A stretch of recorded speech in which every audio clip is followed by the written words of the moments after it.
we go. Stuff. We love stuff. And there's some really great stuff out there. But I doubt that any of us will look back in our lives and think, I wish I'd bought an even thinner TV. Found a lighter light beer. Or had an even smarter smartphone. Do you think any of us will look back in our lives and regret the things we didn't buy? Or the places we didn't go.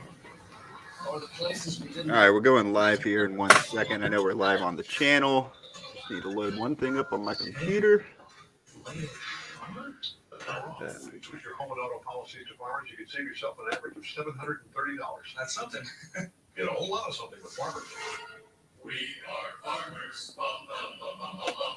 Over the years, we've helped millions of renters find their perfect place, like Andrea, whose new apartment finally has a dishwasher. Wow! Oh, no. Uh-oh. Right? What's that for? Come on. Oh. Mayday!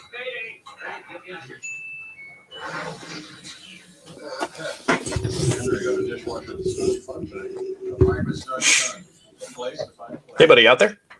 Yep. All right. Let's roll. Let's get this cute little puppy off of We've got here. Ruffy the head scout up. That's Ruffy, I can't my hear you, dog. by the way. Say what? Did you say?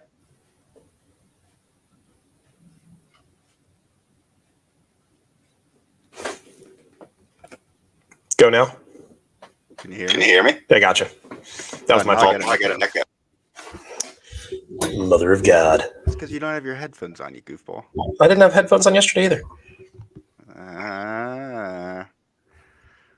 So that's why I asked. I was like, hey, do I have an echo?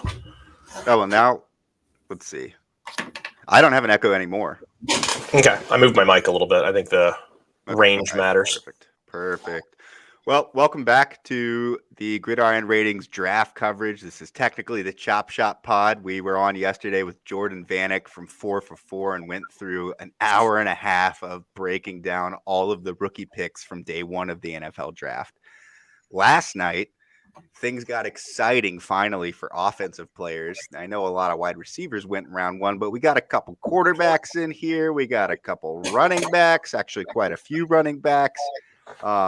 Day two was pretty interesting. So we're going to go through pick by pick for the most part, but we're going to skip over a handful of the picks that aren't really fantasy relevant. We'll be covering IDP and Offensive Dynasty.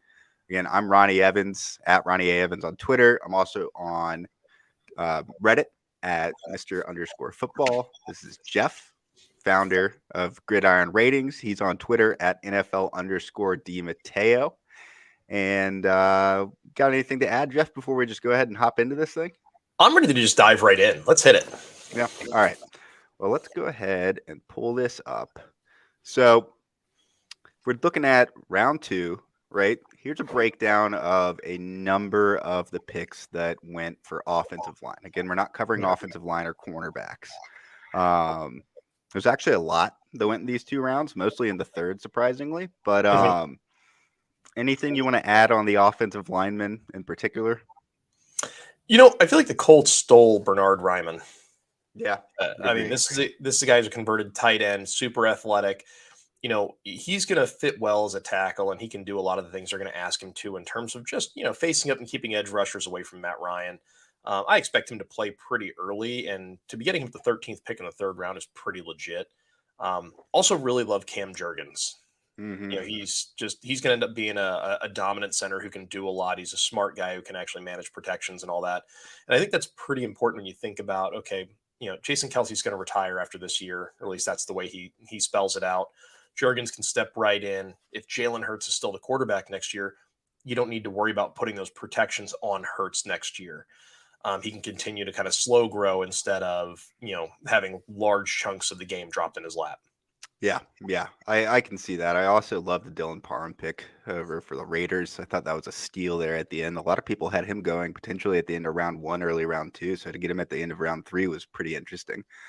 This doesn't really affect a lot of fantasy football, though. So let's go ahead and move right on here. Got the cornerbacks. Only 7 more went. Anything noteworthy for IDP other than rookie cornerbacks score a lot of points because they're not good yet? You know, I don't see a guy on here that you're going to roster for fantasy, even an IDP. I mean, unless you're in one of those leagues that you have to start a corner, like the only reason you'd play one is to draft one, play him early while he's being targeted by opposing quarterbacks. And if he's terrible, he'll keep getting targeted and get you fantasy points. Yeah, that's But fair. beyond that, I'm generally avoiding all these guys. So we got Chris back in here again, and he said Leatherwood was not great. I think I know what you're alluding to. I would say sure.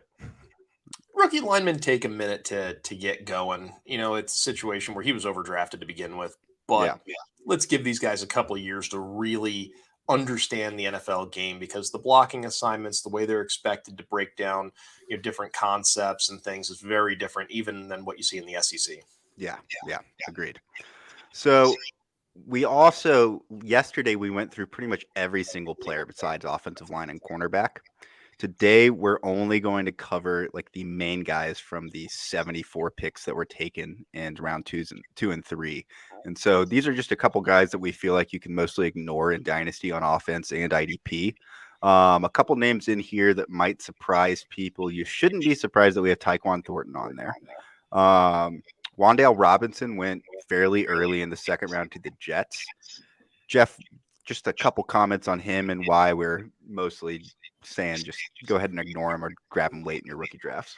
Well, so Wan'Dale Robinson's going to be a gadget player, right? This guy is absolutely electric with the football in his hands, but he's another one of those super undersized guys who, while he looked great most weeks, even against the SEC, by the time they get to the NFL level, it seems like they get lost on the field. And a great example of this would be like Rondale Moore, right? A couple of pop games, but it's hard to get him schemed up in a way where he can get the ball in his hands and do what he does best. I don't know that I trust Brian Daboll to use this guy in a way where he's an offensive weapon. I expect them to try and use him as more of like a deep and intermediate threat, just because I don't see anything in Daboll's history that leads me to believe Wan'Dale's going to be used. And I hate to say this because it's been beaten to death all offseason, in a Deebo Samuel type role where they're just going to get him the football and let him do what he does. But yeah, that's why I'm kind of avoiding him. I love the talent, love the player. I don't love the landing spot, and I try to avoid players that have to be schemed into success. Yeah, I don't really disagree with all of that. As a Tennessee fan, you can see I got my hat on. I was bummed to see that 2 Kentucky players went in the second round, but you know what? We aren't talking about him too much, so that makes me happy. I think, too, that one other guy, Brian Cook, I've heard a lot of people kind of talk him up as a good IDP sleeper. I don't know that he's going to be utilized in a way in Cincinnati where he's going to be relevant for fantasy for quite a few years at that. Do you have any disagreements there?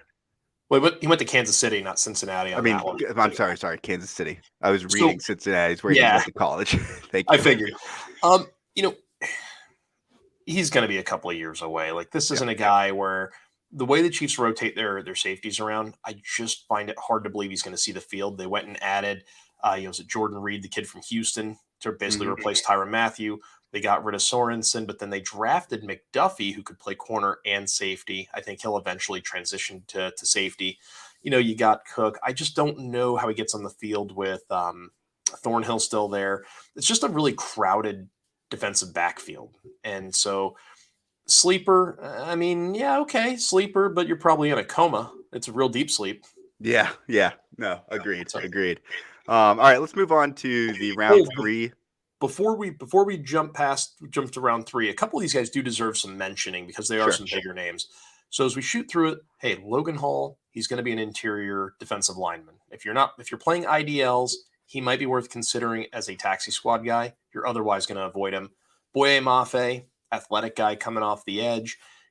Seattle said to love his skill set and his talent, his bend and all this stuff. He's not a 10-sack guy. It's just not going to happen in this division, especially he's not chasing down Kyler Murray. He's probably not chasing down Trey Lance. I always try to look at the division, right? That's where you get the bulk of your snaps in your games. I don't see him putting up those numbers there. So he's a guy where people recognize the name and maybe overdraft him. I'm not taking him unless he falls in my lap late. We're talking 5th, 6th round type of situation. Tyquan Thornton's a special teamer. Sam Williams, a lot of off the field problems. This is a guy where, Dallas, kind of like Kansas City, right? crowded edge space. He's not getting on the field with guys like DeMarcus Lawrence and Micah Parsons, etc. Drake Jackson to San Francisco, he's a very good football player. This is a guy where he could be 50-50 on this. I like him a lot in terms of productivity, but with Nick Bosa on the other side, all he's going to be asked to do is contain and hold the edge.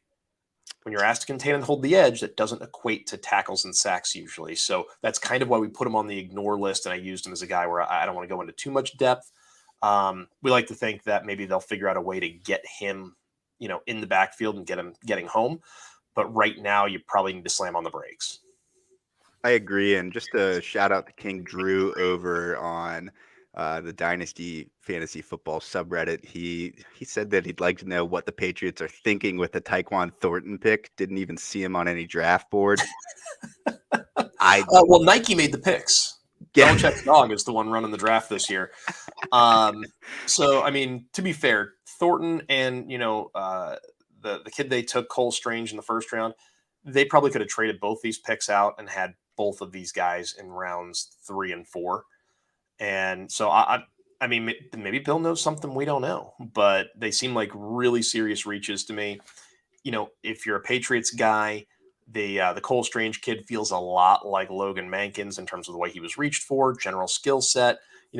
He did win the Division 2 or 3 conference he's in. He was their top O lineman in back-to-back years. So it's not like he's a slouch. It's just that you probably could have had some other guys in that spot. But yeah, I'm blaming Nike. I'm going to put it on the dog. So there's that. Fair enough. All right. So if we're moving on to these round 3 guys here, we said mostly to ignore them, and then we talked about them a lot. With this group here, Tyrell Bernard, I just want to throw his name in there. I think everyone was like, who? When they picked him, he wasn't on a lot of IDP boards. We had him like almost off the list in our rankings pre-draft. Yeah. Anything to add on Tyrell? Not on Tyrell. Like some of these guys, again, a lot of these guys just deserve some passing mention. But Bernard's not a guy that I'm even remotely concerned about. He'll be buried on their depth chart. Sure. If you draft him in the 7th or 8th round, depending on how deep your rookie draft goes, you'll take him, taxi squad him, and maybe he turns into something by the nature of being in Buffalo. Everybody else here, Velus Jones, he's already like 25 years old. I think he's actually applying for his AARP card next year. So not a guy that you're going to use for fantasy at all. Similar skill set to like a Cordero Patterson, but I doubt they actually deploy him that way. Travis Jones, I thought was a really interesting pick. Same with D'Angelo Malone. These are two really nice defensive line prospects that could have gone earlier. Baltimore and Atlanta have two of the most interesting drafts of any team out there right now. Both are going to be very good football players. If you're getting down into that, hey, I'm in the 5th, I'm in the 6th, you're starting to get late in your blended league draft. You know what? These guys are worth a flyer, but don't expect them to come in year 1 or 2 and be hyper productive. Taxi squad them, let them sit there as long as humanly possible, and then make your decision on them. Agreed. Kirby Joseph, I just throwing out his name and Nick Cross as well. They're both really, really good players. I love those picks in the NFL draft. Sure. Just tricky situations for IDP. There's a lot of depth in front of Nick Cross right now and in the skill set and the way it aligns with Indianapolis and the personnel they already have. And then Kirby's fantastic, but again, same sort of thing. He's got a player in front of him right now that's probably going to be slotting into the role that he'd like to have, and they'll probably have to move him around. I think we can kind of move on from these guys. I'm going to throw one sleeper. I'm going to throw one sleeper off this list that could turn into something just based on landing spot. DeMarvin Leal, it might be Leal. I've heard it pronounced both ways. This guy going this late, he is, I don't want to say he's like a Cam Hayward type of clone, but he has a similar athletic profile, similar build. He's going to be able to slot right in on that defensive line. And if they lose a Stephon Tuitt, if they lose Hayward, if they lose anybody on that D line, he can step in and play all 3 spots. And so, I thought about including him in the actual page-by-page breakdowns, but he's here. Don't fully ignore him. Again, these aren't strict, like, don't draft these guys. We're not saying that. Yeah. We're just saying you don't need to spend a ton of time on them or invest any high draft capital in them. They're all great taxi squad stashes. Yeah, we dedicated 3 minutes to these 12 players combined, if that gives you any any indication of where we're at. All right, so before we jump into the actual breakdown of the picks, just real quick, thank you again to the Dynasty FF subreddit for letting us hop in and work with the community here. I've been a member forever. You guys are fantastic. Go ahead and check out all their stuff. If you're not subscribed and you're joining us on YouTube, it's another great resource for engaging content just in the Dynasty fantasy football spectrum in general. Yeah, they're starting to bring in more IDP talk too. Go ahead. Oh yeah, so the people in there have been really awesome. I'm new to the Reddit world, so I've been kind of like popping in here and there, trying to answer questions and talk to people. And I'll tell you, it's a lot different than Facebook and Twitter. Those spots get to be pretty gross. And sure. The Dynasty subreddit's been legit. Everyone there's been super cool and really enjoying the interactions there so far. All right, so let's move on to the next thing here. I'm just going to put this up on the screen for a second and let you guys stare at it for 15 seconds. You can't see me on camera, but I'm holding up the jersey right now. It's in a package. It's in plastic. Whoop, whoop. There's a little autograph for you. Bow. There's his little name on the back. There I am. Let me get my lined up on my camera. There we go. Oh yeah, that's the goodness. If you want to win the jersey, you need more caffeine. Here's a word from our sponsor. I know, right? Plus energy. I was about to sneeze there. Make a comment on here. Comment on the Reddit page if you want to have 2 entries. You can go back and comment on yesterday's show, which will be linked in the post and the information below. And again, this is an authentic Aaron Donald jersey. We're giving it away to anyone who enters right now. It looks like we've got about 18 entrants, so it's a pretty small pool. You got a pretty good chance, especially if you get multiple entries in. Now, I want to correct one thing. You said authentic jersey. This is a pristine auction purchased Aaron Donald autograph. Yeah, the autograph is authentic. The jersey, I don't know if it's not like a game worn or game used. It's like a generic Aaron Donald jersey, but the autograph is authentic. Has a full certificate of authenticity and all that. All right, let's jump into the good stuff here. Christian Watson taken by the Packers. Everybody wanted to see the Packers take a wide receiver, and then they went and got this guy. I don't hate Christian Watson at all. He's a big dude. He's fast. He's a good field stretcher. But, I was hoping they'd go a little earlier, or I was hoping they'd actually take some of the receivers that were pulled later in this round. But what are your thoughts on Christian? This is a guy that doesn't have a whole lot of bad habits. He hasn't been playing the position long enough to develop really bad habits. And I think that's some of the appeal for the Packers, because Aaron Rodgers can kind of mold him in camp to his, desires.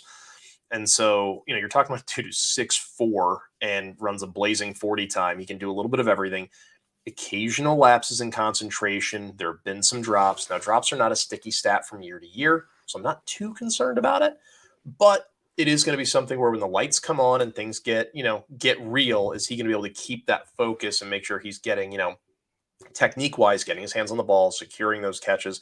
Because you drop a few passes early for Aaron Rodgers, and what's he going to do? He's going to stop throwing you the football. Exactly. And that's a problem for a second-round pick. Well, and he's got some big targets right now. I mean, between Allen Lazard, Christian Watson, and honestly, Christian Watson, a little bit of shade of MVS over there again. And so, similar player in terms of play style and talent and attributes. So I think it's a good fit. I think Watson does a better job in and out of routes than MVS has ever done. He's got so much natural explosion that he can get a foot in the ground on an in-breaking route and create some natural separation. So that's pretty cool. I like the kid a lot. I think he's going to be really good. Gotcha. All right, so let's go ahead and move on to the next guy here. Christian Watson, one last note, though. Before I do that, move your mic back just a little bit more. How do I sound now? Am I good? Let's see. Let me move around. Sorry for the echo, guys. Yeah, I'm still getting some echo. I can go get some headphones. I mean, I can do that. Go get some headphones. Do it. While you're getting those, I wanted to ask, with Christian Watson, he's going to shoot up people's boards just by nature of going to the Packers, but Aaron Rodgers isn't going to be there forever, and we're talking mostly dynasty here. So how much does this move the needle for you with his rankings? We had him as wide receiver 8 pre-draft. Is he breaking into the top 6 now? I'm not ready to make that call yet. I think right now I want to get through the draft. I want to get to Sunday because I'm going to recalibrate all the teams' projections based on what they've done in the draft and all that, I think right now I want to leave him at 8. He's still raw enough that he could be a year away. And taking him at 6, you're basically saying, hey, I'm expecting him to play now and play well. So that would be, I guess my sticking point. Because if I'm looking at it right now, I still want Breese Hall, Kenneth Walker, Wilson, Burks, Jameson Williams, like all of those guys without question over him. I still want Skye Moore going to Kansas City over him, just because I think the long-term prognosis is better. Mahomes will be throwing to Moore longer than Rodgers will be throwing to Watson, I think. And there's a couple of other wideouts that are kind of in that fringy space that went in the first round, the Drake Londons of the world and all that. I think 8's probably still pretty safe. I would agree with that. He might move around here and there, but there's some other good wide receivers that went to decent landing spots that we'll cover in just a second. I just want to shout out to Aaron C. He said Aaron Donald rules. I'm sure that's not because you have the same first name as him. That can't be it. But he is. He's amazing. He's arguably the best football player since the year 2000, besides Tom Brady. And I would say that Aaron Donald and Tom Brady, if they got in a fight, we know who'd win. So I'm picking Aaron Donald anyway. Let's move on to Breece Hall here. We had him as the RB1. He's probably staying as the RB1. I am heartbroken for my Michael Carter shares, but I love him. I don't think the hype on him as a prospect is set in reality. People always get sold on these rookie running backs and whoever the number one rookie in the class is, this and that. There's a lot of people that are talking about him as like one of the greater prospects of the last few years. There's 6 or 7 guys in just the last 4 years that I would take ahead of Breece Hall if they were all in the same draft. That said, he's still really good. He's very well-rounded. But you're an Iowa State guy, right? So why don't you go ahead and give us just your breakdown from watching him firsthand and seeing more games than I have. He's a faster version of David Montgomery, another Iowa State guy. He's got more burst and a little bit more wiggle than Montgomery, but he can run with a little bit of power when he needs to. He's great on a check down. He's not going to beat you in the passing game. He's not a guy that's going to go out on a bunch of wheel routes and beat you downfield with deep catches and arrow routes and do things like that in the passing game. So that's where I think he and Carter are going to complement each other, but that makes it really complicated for fantasy. So by using the first pick on him, you have to understand that you're not getting all of the passing work. You're going to get chunks of it, but you're not getting all of it. You're probably going to get a chunk of the goal line work. You're going to get plenty of work between the 20s. But at the end of the day, great prospect, deserves to go number 1, but temper expectations. This isn't Jonathan Taylor. He's not going to come out and be a game breaker. And so if you're in a PPR league, he could sting you by not getting those catches. It could be a situation where we're looking at a guy who probably has a ceiling as a fringy RB1-2, where he lives between that like RB11 and RB15 kind of world for the next few years.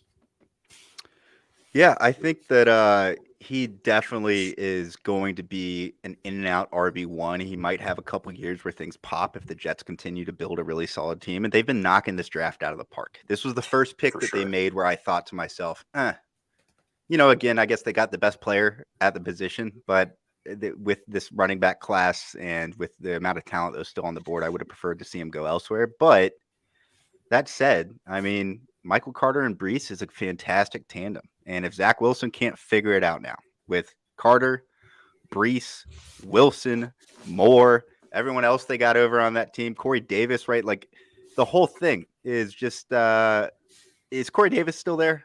He didn't move. He's right? still there. Yep. Yes, they also spent some money on Keelan Cole, bringing him back. They brought in CJ Uzomah from Cincinnati. So, I mean, the offense is primed and ready. And they had a really good tight end pick that we'll talk about here in a second. So I'm all about it. I think Breece Hall stays as the Dynasty 101 though, correct? I think so. Again, running projections, once the draft is complete, and we'll have some updates to the draft guide as a result of that. But it's hard to come off of him as the number 1 pick right now. Sure. All right, Jalen Peter. Petrie, like the dish. Yep, he's the Petri dish from Baylor. This guy went round 2, pick 5 to the Texans. He's probably going to play immediately. They have holes everywhere. Their draft needs list on NFL.com was everything, which I always get a chuckle out of. But he was our pre-draft DB5. Is he moving at all, considering all of that? And what are your thoughts here? He might be moving up a little bit. This is a guy where, again, I want to see how he plays into their depth chart, right? Are they going to play him free? Are they going to put him in the box? Is he going to be a slot corner? He can do everything. Mm-hmm. Super athletic guy. He's fast, great instincts. He can tackle. He's a little small to be, maybe a box safety. He's not Derwin, right? He's not Kyle Hamilton. He's not going to step up into the box and blow people up, but he's a reliable tackler who can get guys out on the perimeter and make a big stop. He can also drop back into coverage, get his hips around, get in front of the football, has no trouble staying in the hip pocket of a receiver who's coming down the seam. Very, very nice pick here. I think he's a great value. For IDP, it's so hard to project defensive backs because it comes a lot of times down to, well, if he's really good, they're not going to throw it his way. So Sure. you don't get interceptions or passes defense and all that. So you generally need a tackle floor. And if he's playing free, if he's a single, deep safety, he's not going to have a ton of tackle opportunity. I love the player. I'll move him up a little bit, assuming he's going to play slot corner and maybe be on the strong side a bit, and he gets targeted as a rookie. Yeah, I think that's fair. If he's able to play around the line of scrimmage on any decent portion of snaps, whether that's 15 to 20% of his snaps, that's great. The Texans do not have a fantastic interior. There's going to be ample tackle opportunity for anyone that's in that backfield. Mm-hmm. And if he's the guy that's sitting there watching the middle, doing a little bit of tight end coverage, crossing back and forth and taking care of those outside reads from running backs, that's like exactly what you want from a safety. I'll be a little bummed if he gets slotted mostly into a cornerback role, but I think that the Texans are looking at using him all the time, and it wouldn't shock me if he has one of the higher snap counts of any of the rookie defensive players, just considering how bad I would expect their offense still to be. No offense to Davis Mills, I like him, but I think that team's still going to be kind of struggling a little bit here and there, and he's going to be on the field a lot. My mom just hopped in. What's up, Mom? When will I discuss Russie? Well, we got a Broncos pick coming up here in a little bit, so I'll drop in on that. But shout out to my mom. Love you. Oh gosh, that's funny. It's like when you're at in high school and you're playing a sport and your parents are on the sideline. You're like, you can do it, son. All right, let's move on to Arnold Ebiketie. The defensive end from Penn State went to the Falcons at the 6th pick in round 2. I love him. I mean, we had him a little lower on our DL rankings at 12. I think he's a talented guy, but that team needs help everywhere. And Sure. I feel like he could make splashes in the first couple of years just by nature of playing time. Do you disagree there? Well, don't mistake his ranking for not being good, because Sure. this class is so deep in defensive linemen and edge players that should have some level of fantasy impact that you can't make everybody a DL4, or DL3. So Ebiketie's a guy, he needs a little bit more seasoning. I really like what he brings to the table in terms of just raw athleticism, a little bit of tenacity. He's effective immediately. He's going to step in as a starter. He's probably only going to be a 3 to 5 sack guy in year 1. I mean, don't expect this guy to come out and go Javon Curse and throw down 12, 13 sacks in year 1. And, immediate starter. I love him as a DL4 or 5 as a rookie. So if you're playing in a deeper roster where you've got IDP and you've got to start 4 or 5 defensive linemen for some reason, he's a guy that's going to play for you on your fantasy lineup right now. If you have the opportunity to taxi him, that's even better. But I love the talent. I like where the Falcons are headed. I actually have a note here that they are my most interesting draft class so far because of some of the pieces they've put together. And I know we're going to talk a little bit about some of that later, I guess, or maybe even tomorrow. But this guy is a big part of what they're doing that I think is all going the right direction in Atlanta. I agree. I think that he's going to be fine. He's one of those guys. I'm not comparing him to Darrell Taylor, but I picked up Darrell Taylor in a couple dynasty leagues because I looked at him and thought he might turn into something. It's going to take a couple years, and he's not going to do a whole lot year 1, but he'll see some playing time. And then he hurt himself, and he didn't play at all. Ebiketie isn't hurt, so he should get the snaps. But I see him as a similar type of project. I agree 100%. Year 2 of development. If people pick him up in Dynasty and kind of forget about him and he's on their taxi squad, he's a guy that might be worth targeting later on in the season and just pulling the trigger on before he starts to pop maybe next preseason and starting in year 2. Bingo. So let's move on to Kenneth Walker. The Seattle Seahawks, pick 9. They were having such a good draft. And then Pete Carroll did what he always does, and he drafted a running back early. I don't Well, I would just say two things. I'll talk about this a little bit because I've watched the Seahawks for 10 years. That team with Chris Carson, Rashad Penny, Travis Homer, and Alex Collins, they have plenty of running backs already. They're fine. And the thing is that their running backs over the last 4 or 5 years haven't been able to stay healthy. And Rashad Penny was drafted infamously in the first round a few years ago. I call him the impossible whopper because he's unbelievably lame. He's you think he's going to be fantastic. We thought he was going to be something delicious and tasty. He looked like something delicious and tasty that we're familiar with from a fantasy perspective. I think we're getting a little deep on the Rashad Penny. You loved him a lot that year. I happen to remember that distinctly. Well, and here's the thing. I like Kenneth Walker more than Rashad Penny. I think that he's a fantastic prospect. He's a good running back all around. I'll let you dive more into the player analysis, but I don't understand why the Seahawks pulled the trigger here when they have so many other clear needs that could have been addressed. But that's my feedback on the Seahawks. Here's the deal. Kenneth Walker is a primetime running back, and he has a real argument to be made to be the number one player in rookie drafts this year. Mm-hmm. The reason why he sits behind Breese Hall is because they never threw him the football. If this guy had 30 catches to add to his resume right now, he'd be the flat out number one pick without question. Sure. It would be Walker, Hall, done. Fact is, Michigan State doesn't throw to their running backs. They just don't. Schematically, it's not something they do. A lot of teams worked out Walker. They tried to, see if he can catch passes. There's a lot of practice footage out there apparently, and he can catch the ball. Like, this guy can play. He can catch the ball on third down. He can run it on first and second down. He's incredibly explosive. He can go ahead and get back, one step, cut this thing back across the field and break everybody's ankles. I love this prospect. I really wish I could trust Pete Carroll to put him in and just hand him the rock, 16 times a game and then throw it to him a few more. We can't. We just can't trust Pete Carroll because, frankly, I don't even know what he's thinking anymore. You have all these running backs. None of them are really any good. Those other guys could all be cut. Kenneth Walker can be the clear-cut guy, and Pete Carroll would still find a way to screw it up. Yeah, well, Pete gets sentimentally attached to players, and Chris Carson's one of those guys for him. So Chris is going to be there for at least this year. And Rashad Penny, obviously, he signed back there again on a 1-year contract. He's gone next year. He's not sticking around.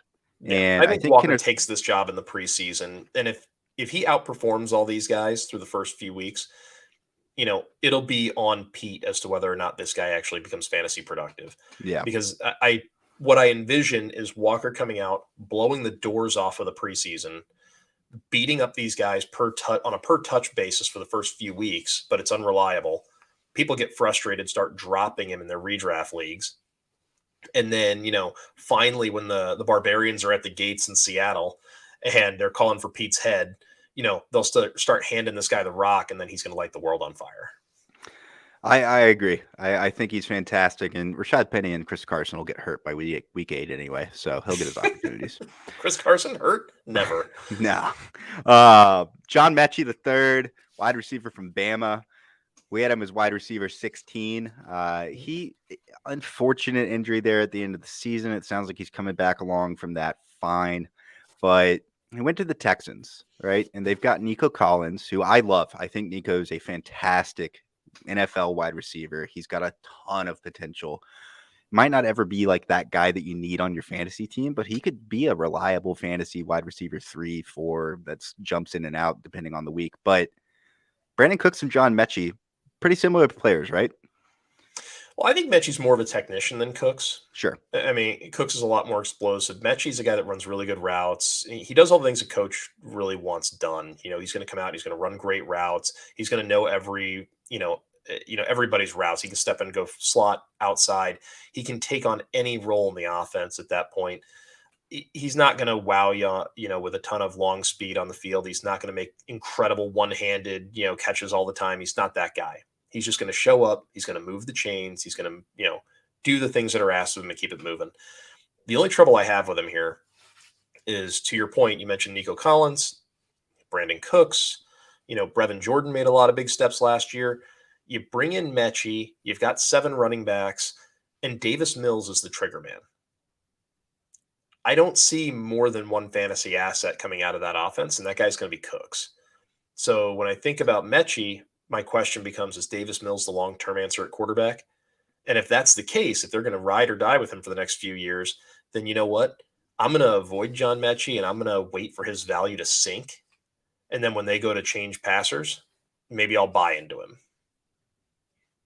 But I'm probably, unless he slides in a rookie draft, I'm probably going to stay away. True. I also just noticed that the title of this video says round 1 review. Man, if only the guy that was posting these videos had a brain. I mean, attention to detail, brain, same thing. Well, I think that I'll go and edit that, but that's too funny. All right, now it's changed. Yay. All right. Mechie, I'm not gonna go jump out of my seat to draft him in Dynasty. He's got a lot of competition for targets there. They're a developing team anyway. But that said, could have been in a worse spot, I guess. Sure. But there's a couple other Alabama wide receivers that I would prefer over Mechie anyway, and there's definitely a few receivers in this class that I would prefer over him, just period. Let's move on to David Ajabo, the edge from Michigan. We've got him in here as the wide receiver 16. That's John Mechie's wide receiver 16. Little glitch there on the graphics. But David Ajabo, I think he was defensive or linebacker like 6, 7, somewhere around there. I can go pull it up right now. Give me some takes on him going to the Ravens. They've had a killer draft. How does he fit into their scheme? And, what are your thoughts in general? David Ajabo is an excellent pass rusher. He's got a really good first step, nice bend. Obviously, Aiden Hutchinson gets all the love, but a big part of what Hutch was able to do was part of what because of what Ajabo brought to the table. Sure. Right? And Ajabo's success was obviously in part of what Hutchinson had.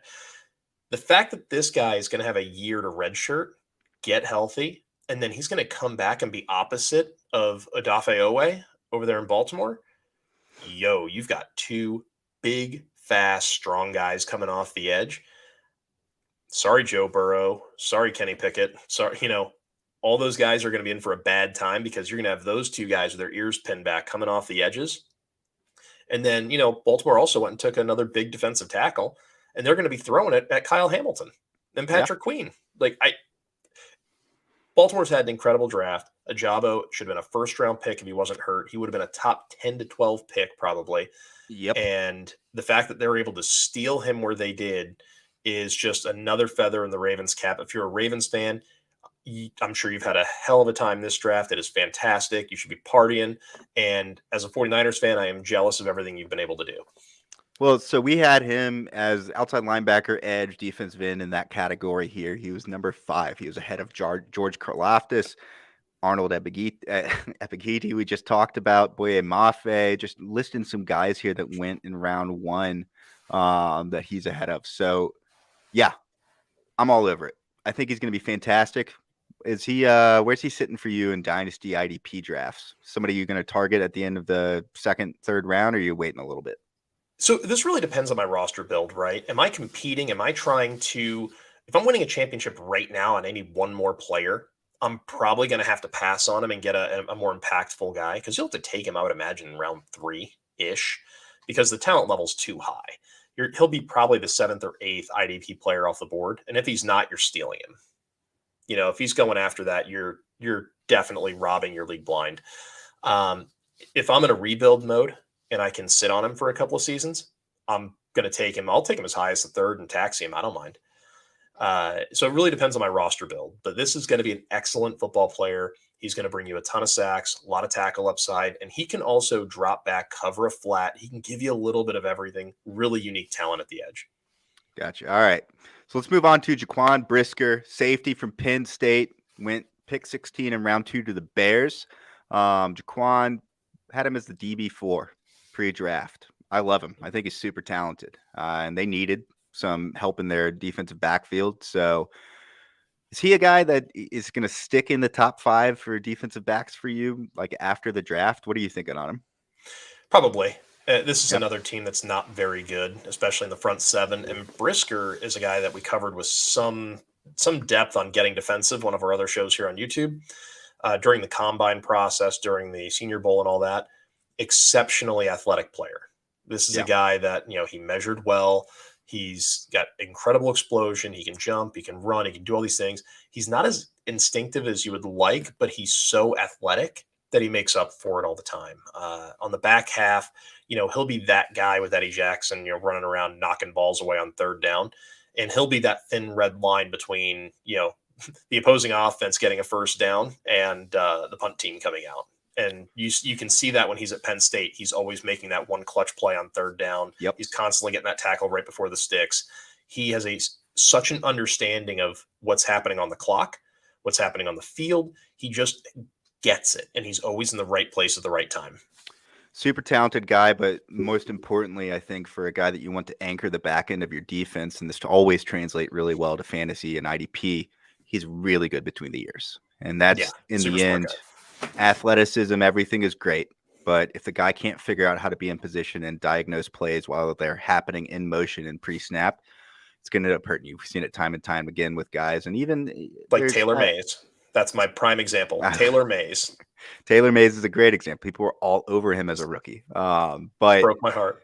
So let's move on to the next guy here, George Pickens, going back to offense, wide receiver from Georgia, went to the Steelers at pick 20.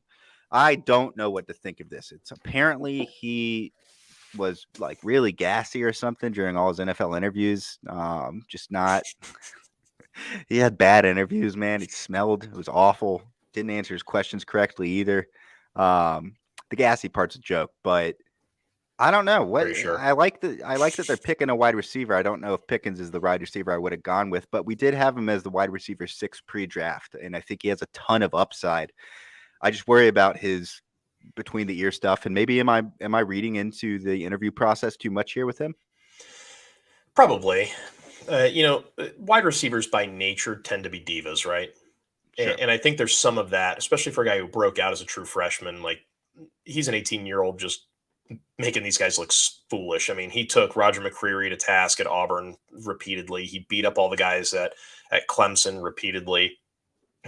Sean Wade was considered a really good college corner, took him to task. Like, didn't matter who you lined up in front of him. This guy was able to run past them, jump over them, or even in some cases when it was coming to blocking, pancake them. And sure. Pickens seems a little slender, but he's aggressive. He's aggressive at the catch point. He's aggressive getting to the football. Obviously, he was a little nicked up, and that's really hurt his stock quite a bit, but supremely talented. I look at the Steelers team, and Chase Claypool's kind of on the outs, whether anyone realizes that or not. He's been kind of a bonehead. He's been making a lot of penalties. He's getting into Tomlin's doghouse. Don't be even remotely surprised if we see George Pickens kind of usurp a lot of that Claypool market share. Deontay's the one. If Kenny Pickett's the one playing, it's probably Freiermuth. And then you could have this real battle between Pickens and Claypool in terms of who are the real pass targets there. Yeah. Yeah, they've got a pretty solid young core there for Pickens. We'll see if he can grow with them. Let's move on to the next guy here. And before we do that, again, don't forget, comment if you want to win the Aaron Donald autographed jersey. The giveaway, it's amazing. I could talk about it more because I want to win it. I wish I could hop in and make an alternate account and comment it. That's not the right one.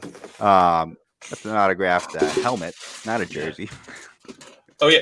We've got a bunch of other stuff, too, that we're going to have to give away at some point. Maybe we'll do these on future shows. We got DeAndre Swift jersey over here. What we got? I guess got all kinds of stuff over here. Oh, here's a Darius Leonard football if anyone's into IDP. There we go. Put you into solo mode real quick. Show it up. Okay. There we go. A little signed Darius Leonard football. Got the all the Colts stuff on it. We've got let's see, a little DeAndre Swift signed jersey if you're into that kind of thing. Little nameplate on the back there. It's all still folded up. We've got let's see, Isaiah Simmons mini helmet. Another IDP type thing here. He's got kind of an interesting signature. And then of course we got the Donald jersey. We showed that off earlier, but I've got some other stuff floating around here too. We're gonna do some more giveaways probably on future shows, right, Ronnie? I think that sounds like a good idea. I think that is the smart thing to do here. So we got Marshall. I love this guy. Does decent, then gets traded to the Raiders for some picks, and then train wreck C. Martavis, Brian Antonio Brown. I can see it. I can see it happening. History does repeat itself. Yeah, I love it. I think that's That's a pretty funny and fair take there. Yeah, and I trust him too. He said, the other thing that the one we missed here is that he said Tomlin has a history of developing wide receivers that have maturity issues. I trust him. You know what? That is well-placed trust. James Washington didn't really work out, but the Steelers have a very extensive track record of developing these kind of second and third day wide receivers and helping them turn into something, and I think Pickens has all the talent in the world. He could definitely be that guy. Far more talented than guys like Washington, Martavis Bryant, and I think he's a better pure receiver than Claypool. I cheer for Notre Dame when I'm not cheering for Iowa State. Watching Claypool, I still don't understand the fantasy fascination with him, but it's out it is there, what so. it is. Right. All right, we're at 45 minutes, so let's keep banging through this. Sure. And again, real quick, thank you to Dynasty FF for joining us with all of this. The mods, again, are fantastic. The subs, fantastic. I'd encourage everyone to go over there and shoot a little subscribe and follow them on Reddit. Keep up with the community. So next guy here, Alec Pierce, wide receiver from Cincinnati. Pre-draft ranking for us was wide receiver 6, and he went to the Colts. I think this is good. It's good for Michael Pittman. It's good for Matt Ryan. But I think people are going to get worried about him and Michael Pittman cannibalizing each other. And I think there's a different wide receiver on that team that this hurts a little bit more. What do you think? I don't know that I'm really up or down based on this location. We saw guys like Ashton Doolin become really productive last year with Carson Wentz at quarterback. I mean, Matt Ryan has a real tendency to kind of hone in on one guy. He's a couple supporting guys, but generally one guy is legit fantasy relevant. You see all the Julio Jones years. That guy's going to be Michael Pittman. Yeah, it's going to be Michael Pittman this year. I like Alec Pierce. I like what he can bring to the table, but the Jordy Nelson comps might be a little overblown, right? Sure. We're talking about a guy who very good. Desmond Ritter was very good. You had Ford was very good. They had the Cincinnati just had some magic going this year, and I don't know if I trust him holding at, because I don't think we have him at wide receiver 6. I think that might be a little high. So the graphic might be off there, but maybe.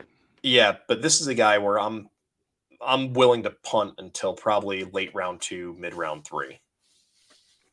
You know what? You're correct. Copying this stuff over. It's not wide receiver 6. It's 16. I forgot a 1. It's been a long weekend. Today. It's been a really, really long morning. So it's been a long morning and a long evening. Lots of homework done, lots of draft research done, lots of graphic made, and more people to talk about, aka Skye Moore, double Y. My man, I love this guy. Jeff and I have talked about him on other shows. Jeff's talked about him a lot on multiple shows. He's one of my favorite wide receivers in the draft, right? We had him as wide receiver 9 pre-draft, or at least you guys did. I personally had him a little bit higher. But I love him, and I love him going to the Chiefs. And a couple weeks ago, I was on Reddit in a thread, and people were talking about, like, what happens if one of these 4 wide receiver goes to Cincinnati? And I was like, well, when Skye Moore goes to Cincinnati, people are going to freak out, and it wouldn't shock me if he ends up as one of the top 3 picks ADP-wise in Dynasty because of the overhype. To Cincinnati? Not Cincinnati, to the Chiefs. Kansas City. Yeah, I was going to say. Long morning. So are you not drinking, are you? No. So Mahomes got his guy, right? Or so we think. He's not Tyreek Hill. He's not a Tyreek Hill replacement by any means. But he's a very good, well-rounded, fundamentally sound receiver that gets the job done on all 3 levels of the defense. I think that you can put him pretty much multiple positions on the field. I'll let you dive more into Skye Moore because I know you love him, but I'm all about this. I'm super excited about him going there. Yeah, this is one of those guys where you always have to worry a little about smaller school guys, but runs really nice routes. He's effortless in and out of breaks. You can tell he's not having to think about it. He doesn't chop his feet too much in and out of break points. It allows him to get natural separation, and that's going to be important in Kansas City because they have guys like Juju. He's best suited as a number 2 receiver, right? You've got Kelsey. He's not getting any younger. MVS, he's basically just running 9 routes. Like, the guy doesn't run anything else. And then you've got Mecole Hardman, where you've got to get him the ball in short area and let him do what he does. Maybe he can run some crossers, but really in his time, he hasn't proven to be a route runner. This guy is the different player here. He can actually play on the perimeter. He can come inside. He can run all the routes and give Mahomes that additional target. That's the piece that's really been missing in Kansas City since Sammy Watkins left, actually. Yeah. It's nice to have Kelsey. It's nice to have Tyreek. It's nice to have all these guys, but they need a second perimeter threat to move the chains. That the games where you go back and you look at Mahomes and say, well, where were his worst games? You'll notice the number 2 receiver evaporated. Guys like Byron Pringle and some of these other guys, they just fell off the earth. Demarcus Robinson, they were unavailable. They were removed from the game plan. Kelsey could still blow up. Hill could still blow up. The Chiefs would still lose, and Mahomes could still have a bad day. So Skye Moore is a nice add here. He's going to be inflated artificially because of the landing spot. So you might see him go as high as 6 or 7 overall in your fantasy drafts, simply by nature of being tied to Patrick Mahomes for the long term. So just a question for you. You got your draft on in the TV in the background. Dameon Pierce just went to Houston, correct? I actually just saw Seattle's selection at 109, Kobe Bryant, the cornerback from Cincinnati. Back from the dead. Yeah, not that Kobe. Different Kobe. We'll talk about Dameon tomorrow. I love that. I love that. Yeah. I love Dameon Pierce. Well, that's good. That's what they needed, was another running back. Yep. So let's go. He went to Houston, though. Yeah, Houston has like 9 running backs. None of them are good, but they have for some 9 reason, I running thought you backs. were alluding to Seattle there for a second. Oh, yeah. All right, Trey McBride, tight end 1 for us pre-draft. He's staying there with his landing spot going to the Cardinals. I love it. I think Kyler Murray's got 2 aging targets, one that is already dusted in AJ Green. DeAndre Hopkins is on the downturn. Everyone who knew anything about wide receivers saw that coming with him and his play style. And Rondale Moore might not end up being the guy that everyone hoped he could be. And Trey McBride drops in. And you know what? I know they've got another viable tight end on the roster, but this guy's better. He's better. He does everything. Best tight end. You think he's better than Zach Ertz? Yeah, at this point. I don't know if I go with that. McBride will be the 2. McBride will be the 2. I love McBride. I see shades of guys like Mark Andrews in his game, a little bit of George Kittle even, just in terms of the way he plays. You got to remember, this guy was the number 1 target for Colorado State. Everyone had a game plan for him every week, and they still couldn't stop him. And now, granted, to say all that, you're playing lesser competition, right? It's going to be a step up playing against the NFC West, where you're going to get the 49ers defense is no slouch. The Rams defense is no slouch. Seattle's defense, I don't know. Who knows what you're getting there. But the fact is, this guy can play. I'm not expecting a rookie breakout. They did re-up Ertz there. This is going to be a situation where if they can't find more pass catchers, we might see them running more 12, where we're going to get 2 tight ends on the field together. One of these 2 guys could be getting split out into a big slot role. Imagine kind of where Christian Kirk, when he would push inside in 4 wide sets, and they would go with Rondale Moore on one side, Christian Kirk on the other. It could be Trey McBride or Zach Ertz on one side with Rondale Moore on the other, to try and give them a little bit more definition and a different way to attack defenses. But we're not counting on this guy as a rookie. If you're drafting him as a tight end 1, probably in the 2nd round of your fantasy draft, maybe early 3rd, taxi him if you can. Yeah, and I just want to clarify. He's not going to be better than Zach Ertz this year. That's not what I meant. Yeah, long term, I think he has a higher ceiling. But Ertz is, on his career, Zach Ertz is one of the better fantasy tight ends we've seen in the last 15 years. For sure. So it's still pretty high praise for our guy McBride. Yes. All right, so we're going back to IDP here real quick. Troy Anderson went to the Falcons, linebacker from Montana State. He was the linebacker 10 in our setup over here pre-draft in the draft board. What do you think about Troy? He's a guy that I did not do a lot of study on. This guy's an athletic specimen. Okay, so where we're at right now is Troy Anderson is a former quarterback, moved to linebacker, exceptionally raw. I don't see a way for this guy to necessarily step in and immediately become a game breaker. I don't see him being that guy where like, wow, Troy Anderson's got 140 tackles this year. I'm not seeing any of that. To me, the second round, end of the second round, probably about where he should have gone. I might have even pushed him a little further back. I don't know that he translates from Montana State to the NFL very easily. This is a project player at best. Atlanta's in rebuild mode. He's a very interesting prospect, measured off the charts. But he's only played linebacker a couple of years. His background as a quarterback helps. He's just an enigma. Like, this is a size, speed, specimen here that was drafted.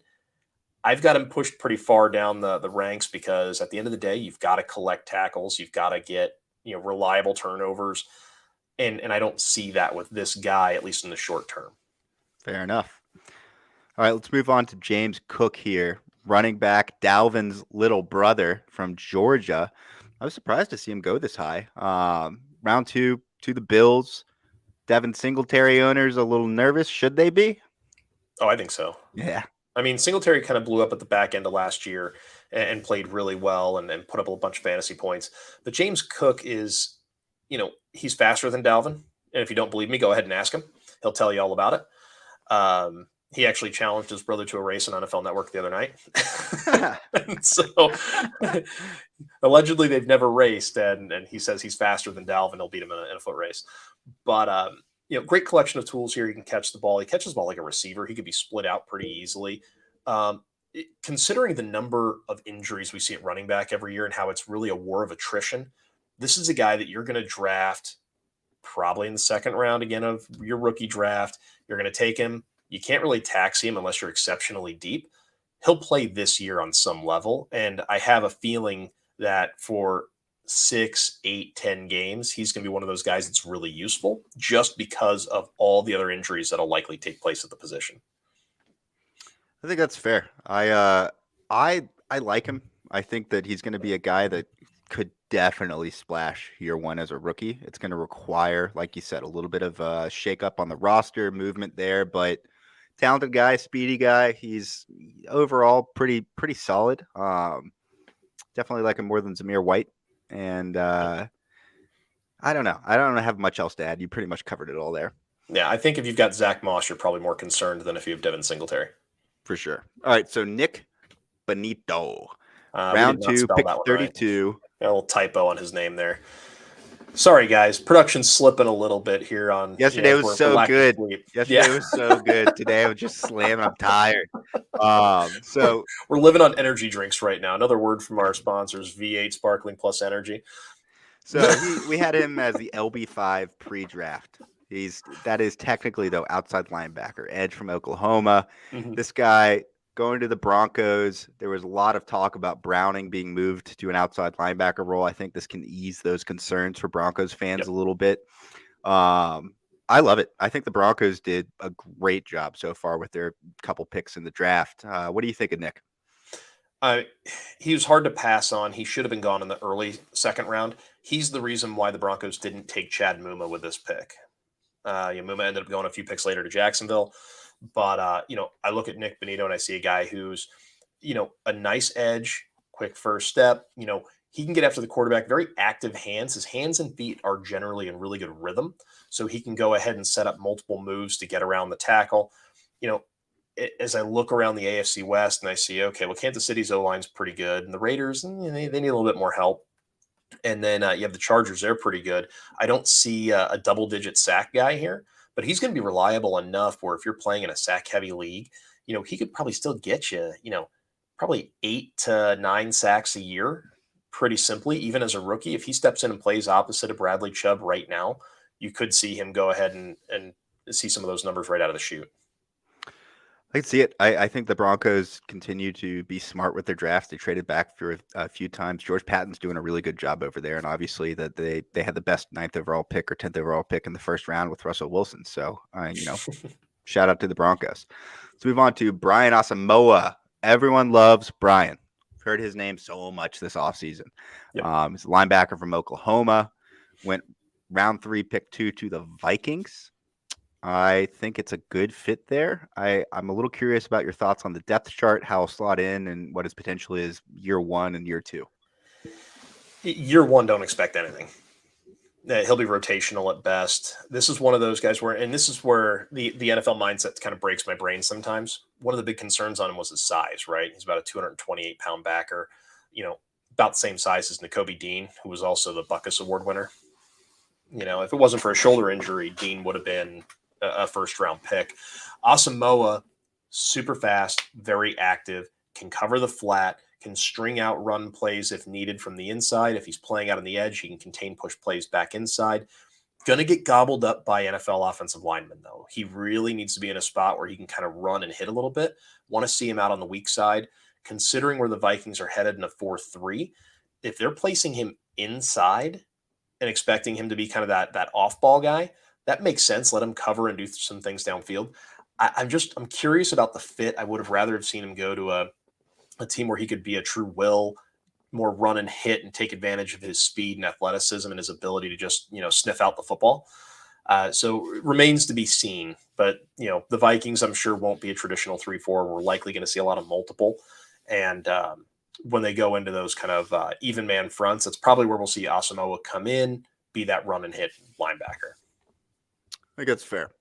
And I would agree. I think that's why I was asking about just year one, kind of what to expect from him, and in general, what to think about Asamoah moving forward. I do think that he's a great dynasty stash, and for sure, I think that he's going to end up being a great player, and he's somebody I would target in the third round of my IDP league. Somebody I would love to stash on the taxi squad.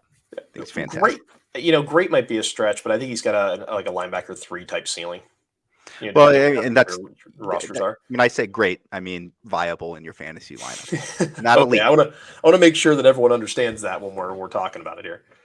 Next, we got Chad Mumma. We just brought him up about potentially going to the Broncos. He did not. He's a linebacker from Wyoming. We had him as an LB4 pre-draft. He went to the Jaguars, though. I don't know what they're doing. Why do they have so many linebackers? Why do they keep taking these guys? Who is Foyesade Oluokun? Foyesade Oluokun led the NFL in tackles last year. Like, he's kind of a big deal for Atlanta. But here's the deal. You go out, you get Devin Lloyd. You get Chad Mumma, and you've got Oluokun. I'm thinking to myself, Mumma's a cover guy, right? This is an off-ball linebacker, best suited to kind of playing in the middle of the field, would do really well in a cover 2 type situation. He's a converted safety. He put on 25 pounds when he got to Wyoming to move from safety to linebacker. He tackles very reliably, has excellent instincts. When we talked about players who have it between the ears, it's this guy. I would watch and rewatch his games, and I would keep seeing like shades of Luke Kuechly. He's not as athletic as Luke Kuechly. He doesn't run as fast, and he's not as explosive, but he did things where he could sniff out a play 2 or 3 seconds before it happened. And he'd be meeting with ball carriers at the hole, at the edge, or getting his hips around and getting back to cut down a dig route behind him. Great spatial awareness. I really like the player. He's a little stiff sometimes. He's, like I said, not as athletic, not as explosive as like that Luke Kuechly type, but super instinctive like he was. And he can cover, he can tackle. To me, he's a complete package linebacker. It's shocking to me that he didn't go earlier, because a lot of teams have that need. And I think a lot of teams are going to be really upset they don't have him on the roster, because he is more naturally gifted for the position than Foyesade Oluokun. And I really liked him as much, if not more, than Devin Lloyd. I think that's fair. That's fair. I love Chad Mumma. I think that it's interesting that he's in Jacksonville. I don't know how much I love him anymore for IDP though. Yeah, for IDP, he takes a really big hit. He's probably going to tumble down our list a little bit, just because the Jaguars, we don't know what they're going to be. They're a whole series of enigmas, and I feel like they're just going BPA at every pick, and that's a little terrifying. Yeah, for sure. Again, leave a comment. You can comment even if we're not live. As long as you comment before the end of Sunday, you'll get entered into the giveaway, and then we'll hit you up if you win. Maybe we'll do a little live show to do the reveal of who wins. We'll see. But go ahead and leave a comment, like and subscribe as well. This is Gridiron Ratings YouTube channel. We're talking about round 1, 2, and 3 of the NFL draft. A few more players here. Round 3, pick 9, Jelani Woods, tight end, Virginia, athletic specimen. Wasn't really utilized that well at Virginia, but love his potential. Love his upside. Don't care about him year 1 in Dynasty at all. I was talking to Jordan about this guy last night. So we talked about no one's getting any sleep right now. At about 12:45 in the morning, Jordan and I were on the phone talking about prospects and reviewing the second and third round together. And he liked Jelani Woods because he's an athletic specimen, thinks he can come in and be a contributor. I kind of went the other way. My whole thing is they have this guy on the roster already. His name's Mo Alley-Cox. I know. And so I get it. You have a type, you stick with your type. It's kind of like dating, right? And that's, you get into a lot of trouble or you find a lot of success that way. I think this is a dude where you're going to sit there and you're going to get him. Tight ends are slow to develop already. he's 3 years away from probably being functional. Virginia had no quarterbacks. They actually have 2 quarterbacks in their roster that were converted from playing defense. I know. And so his lack of production isn't on him. I think this is a real big problem where somehow Virginia just can't recruit quarterbacks, I guess. Yeah. But Dynasty stash for sure. Dynasty stash, look, you can never go wrong with talent or with size, weight, speed specimens. And he's definitely the latter. Talent still remains to be seen, and I think some of that could have been the scheme. Some of that could have been deployment. We don't really know. But again, where you take him matters, right? I wouldn't take him over any of these IDP players that we've talked about. This is a guy where, okay, I'm in the 4th round. I'm looking at the 3rd or 4th tight end off the board. Fine. I'll take a flyer on him. Yeah, there's a tight end we're going to talk about here in a second that I would take well ahead of Jelani Woods. Yeah, I think I know who you're getting at there. Let's move on to Desmond Ritter, quarterback, 2nd quarterback off the board. Went to the Falcons. Falcons had an interesting draft, right? I don't hate it. I don't love it. I think it's addressing needs. And Desmond Ritter is kind of similar to Mariota in some ways. So it'll be fun to see them kind of work together. But I love this pick. In the 3rd round, I love this pick. So Desmond Ritter's a guy where we have him at QB4, right? I view him as kind of like a more athletic Jimmy Garoppolo. Sure. And I know a lot of people are going to cringe, like, Jimmy G. Look, Jimmy G has been to a couple of NFC championship games. He's been to a Super Bowl. Like, the guy's successful. Yeah. And that's what you need. You need a winner. You need a guy that can come into the locker room, not be a jerk off, okay, and be able to get the football where it's supposed to go, which is to the playmakers. And that's what Desmond Ritter can do. I'm looking at this. He's going to sit all year behind Mariota, and that's perfect for him. Drake London in the 1st round is going to be a perfect match for how Ritter likes to play and does well. Kyle Pitts being the athletic guy over the middle, also another perfect fit for how Ritter can deliver the football. If they need to go get one more guy to help stretch the field a little bit more. But this Falcons offense in 2 or 3 years, assuming Ritter is the future guy, they could be very interesting. Well, how's this for a scenario? Ritter takes the job next year. Calvin Ridley comes back. He's got London, Ridley, and Pitt. No, Ridley's down in Atlanta. Let's assume for a second they let him off his suspension and they reinstate him. They were already trying to move him. Okay, so the fact is they were trying to trade him and be done with this guy after the mental health issue, which now I can't even call it a mental health issue because it sounds like he was in trouble with the gambling and they knew it. And so he kind of sullied that excuse, and now I have to believe the trust with him is broken, whether they cut him outright or trade him. He's a dead man walking there. My expectation here is that Atlanta's going to go find another guy and they'll figure it out. But I love the Desmond Ritter pick here. I think he fits really well with what Arthur Smith likes to do, and he's a guy that will keep the boat steady. Really cheap quarterback for the next few years, gives them a lot of flexibility in free agency, and it'll make them a destination, frankly, because of money, for the next couple of years. Fair enough. Next, we got Christian Harris, linebacker, Alabama. People kind of forgot about this guy, right? But he's great. Super, super solid guy. A couple of years ago, he was viewed as one of the top upcoming linebacker prospects in the country.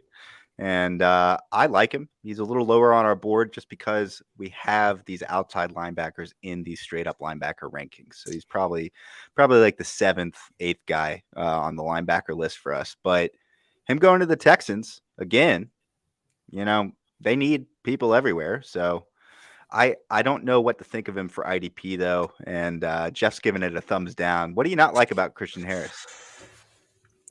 Alabama linebackers are Alabama linebackers, right? Everybody always wants them. They always get a better rep than they probably are.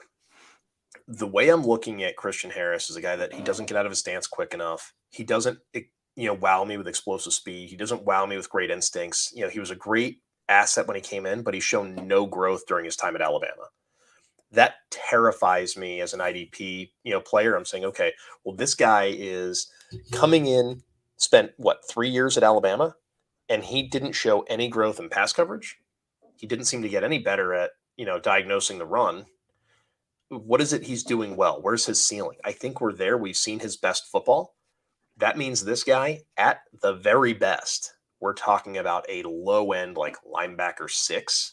This guy's going to be a jag for fantasy.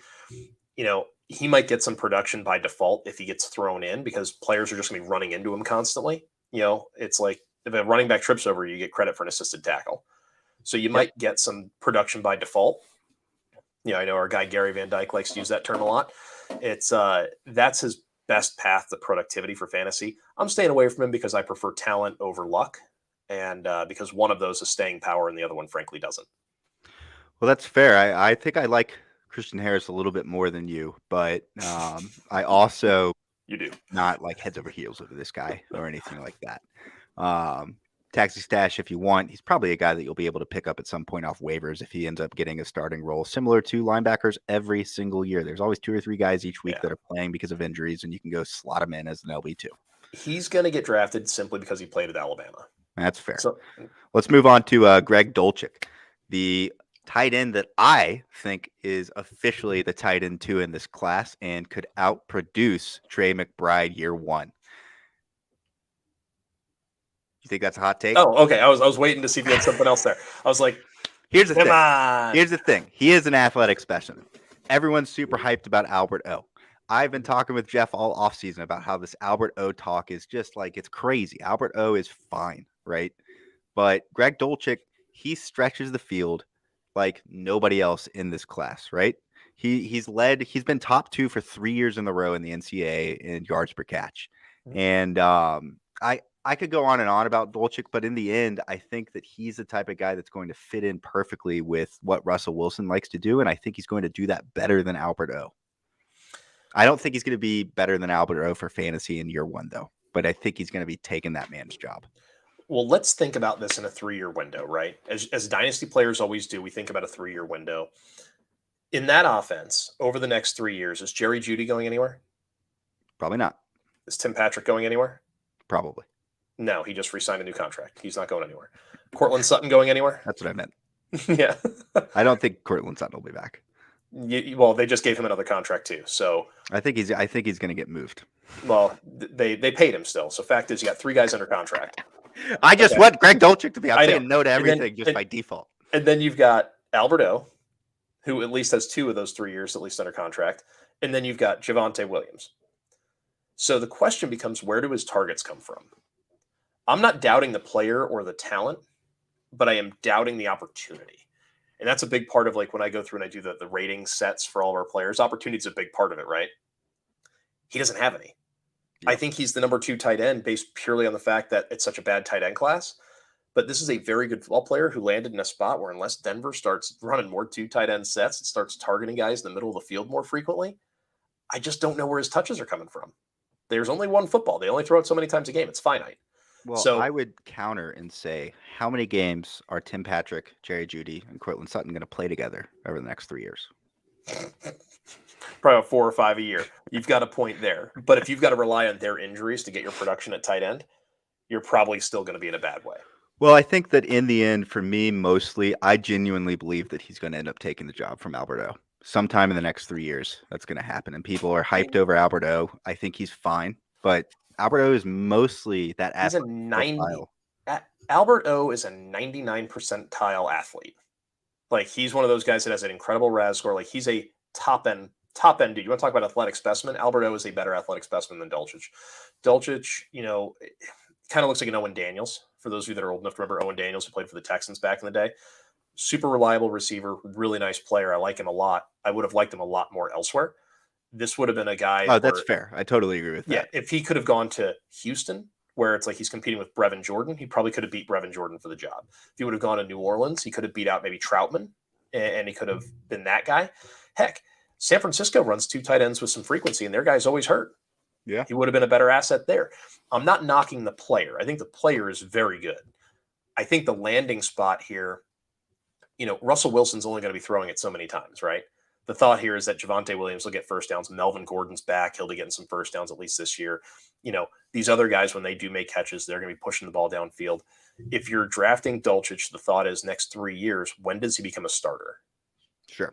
And that's the question we have to ask for fantasy. I love him on a taxi squad. I love him in the 4th round. Again, these are speculative players where you're hoping roster movement and injuries and stuff kind of give these guys some helium and move them to the top of those rankings.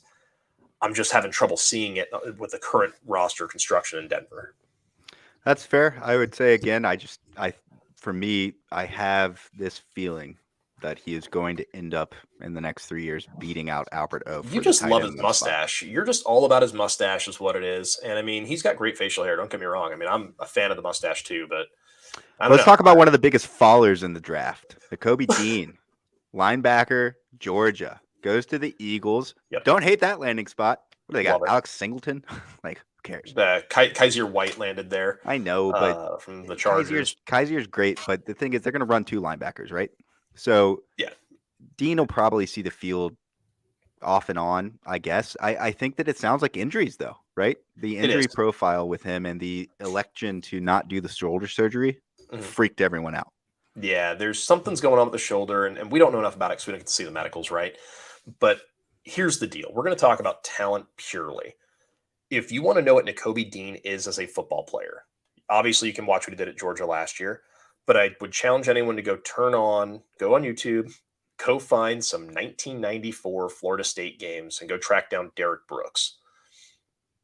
That was his last year at Florida State, and that guy slid into the back half of the first round also. Now, Dean went to the third, same player. 2 guys, 6 foot, 228, really similarly sized guys, sideline to sideline speed, explosive tackler. He can cover. He's not afraid to get dirty on either side of the line of scrimmage. This guy is a rare talent at the linebacker position. He is still my linebacker 1 until we get more information about the shoulder situation.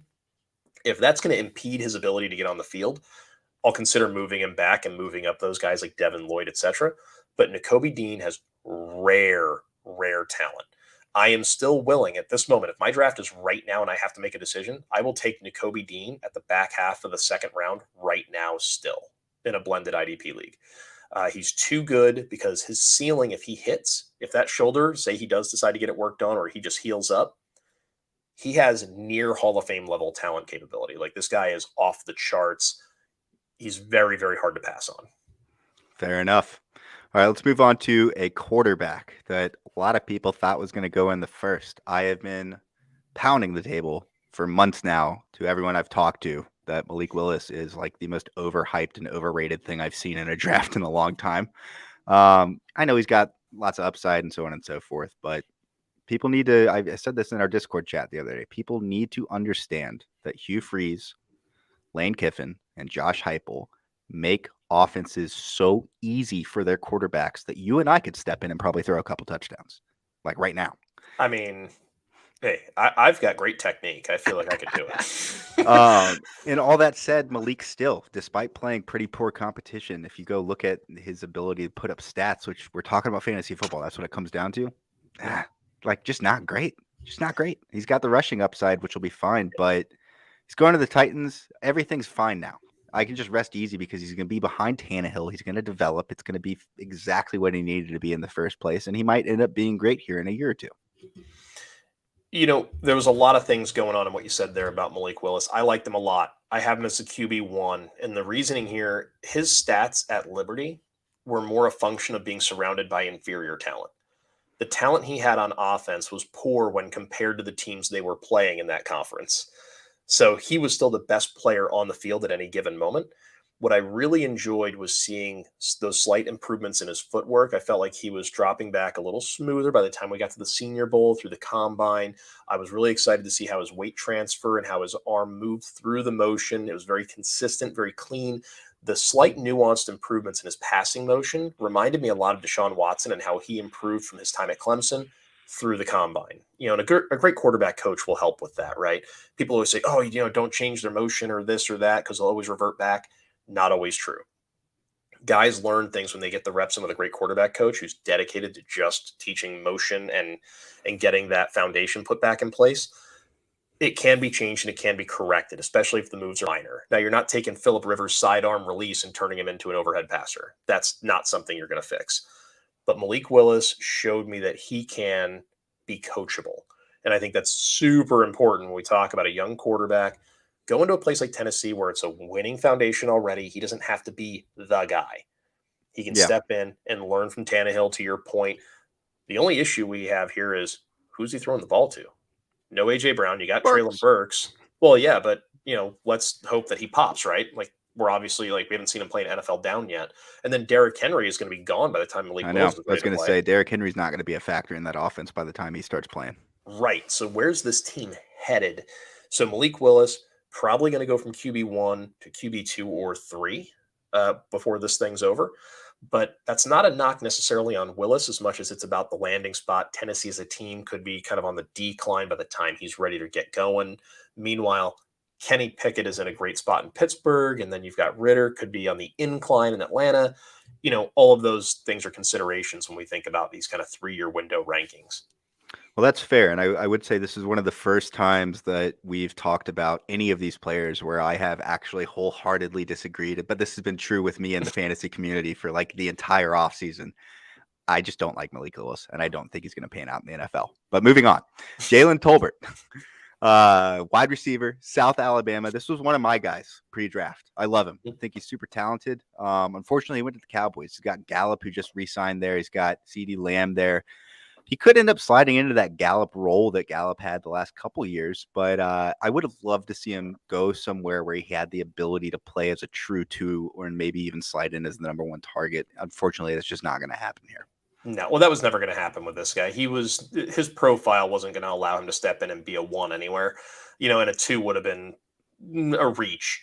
This is going to be more of a Cedric Wilson role for Dallas last year. He's going to be the number 3, and he'll probably be mostly in the slot. They might rotate Lamb into the slot and put Tolbert on the outside and kind of shuffle where their receivers are based on who they're playing.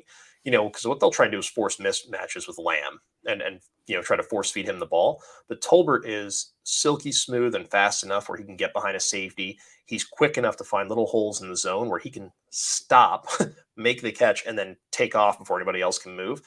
And, I love some of that. But small school guy, does he have a mature and complete passing tree under his belt? There's some questions there. He's going to have a bit of development. He's going to have to figure out how to learn more of those in-breaking routes, especially in the short to intermediate space. Like him a lot. It's just a matter of, I love the landing spot for him. I'm willing to move him up a few spots because he should have some productivity right out of the gate.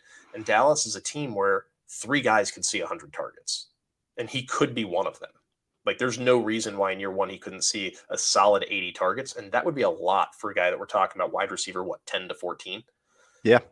Well, and to be fair, when I was talking about him being a 1, I didn't mean like a true X on an NFL team, but more so like the number 1 target on a team for fantasy football purposes. And I think that he's a guy that, you're right, lots of room to work development-wise. He's got some polish that he needs to work on, but he is a good player. I really like his upside, and I think that for him, that dream of him going to a team and somehow finding his way by year 3 into like a number 1 target role, whether that's from the slot or elsewhere, not going to happen with Dallas.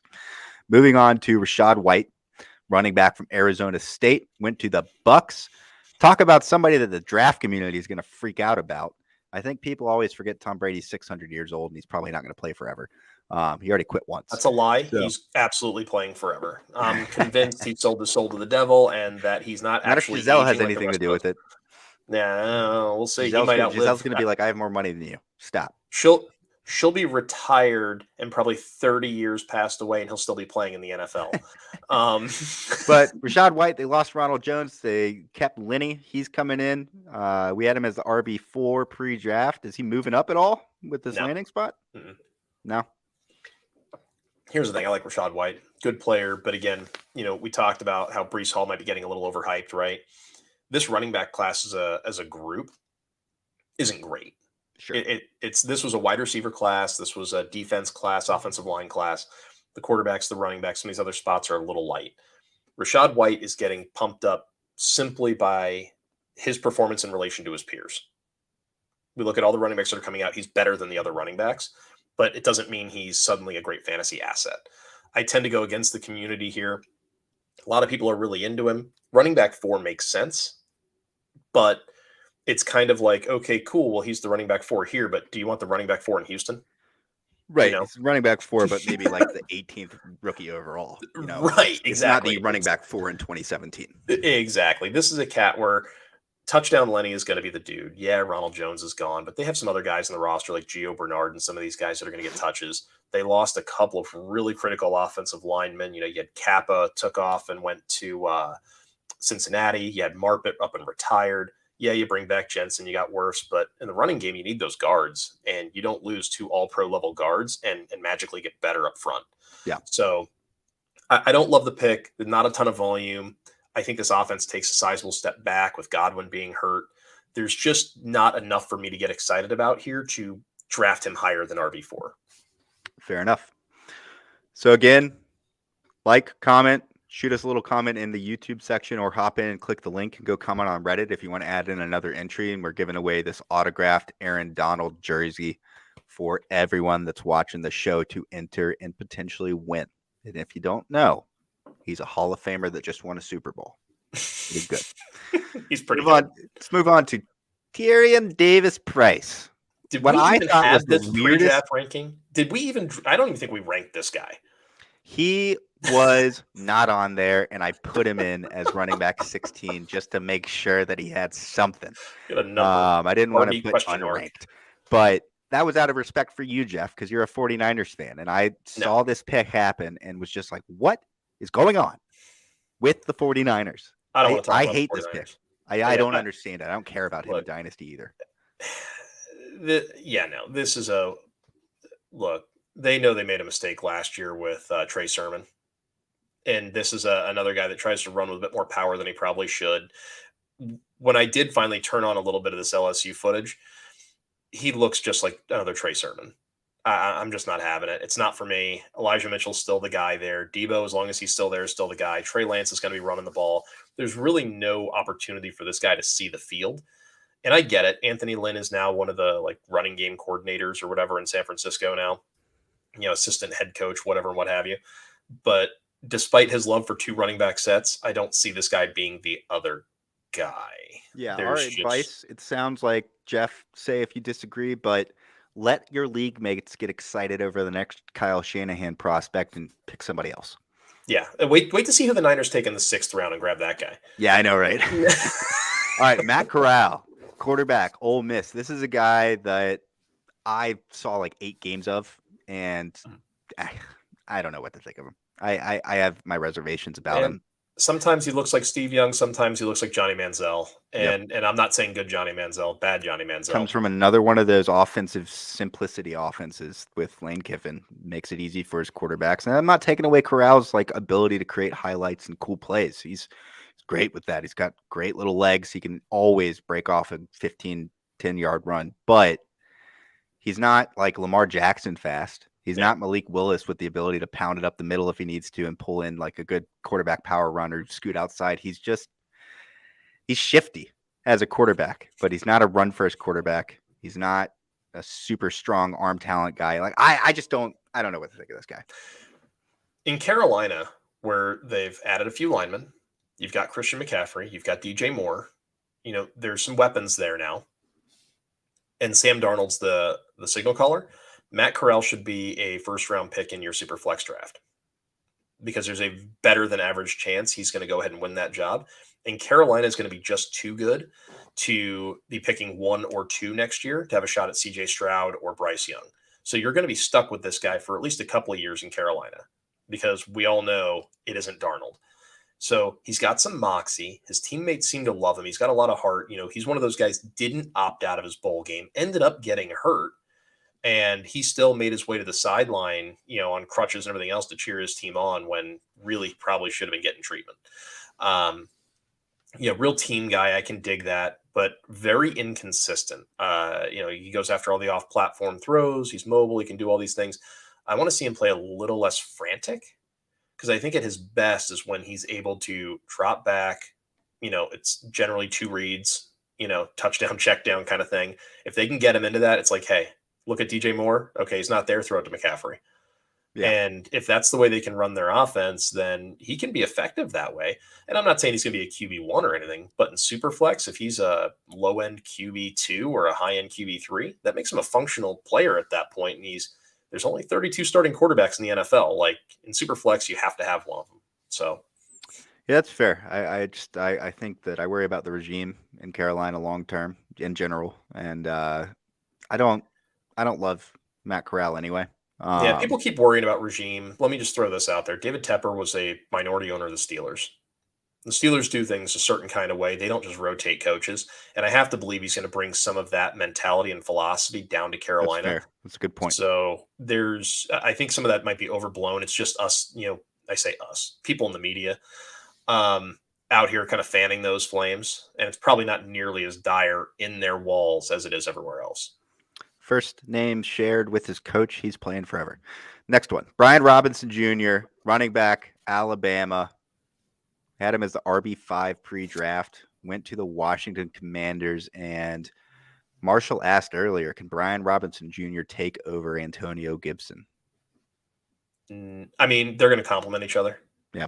I don't think this is a takeover situation. Robinson's going to, be kind of that heavy workload guy. They're probably going to just hand him the ball a ton, and they're going to figure out how to split those targets between McKissick, who did come back. He had signed elsewhere, and then Washington came in the 11th hour and basically matched the deal. Gibson and McKissick will split up a lot of the passing work. Robinson's going to pepper in too. Expect this to be one of those really annoying three-headed monsters at running back. Gibson just hasn't shown them what they needed. They thought he was going to be the McCaffrey type player, and he just hasn't put it all together. So Robinson's not that player either.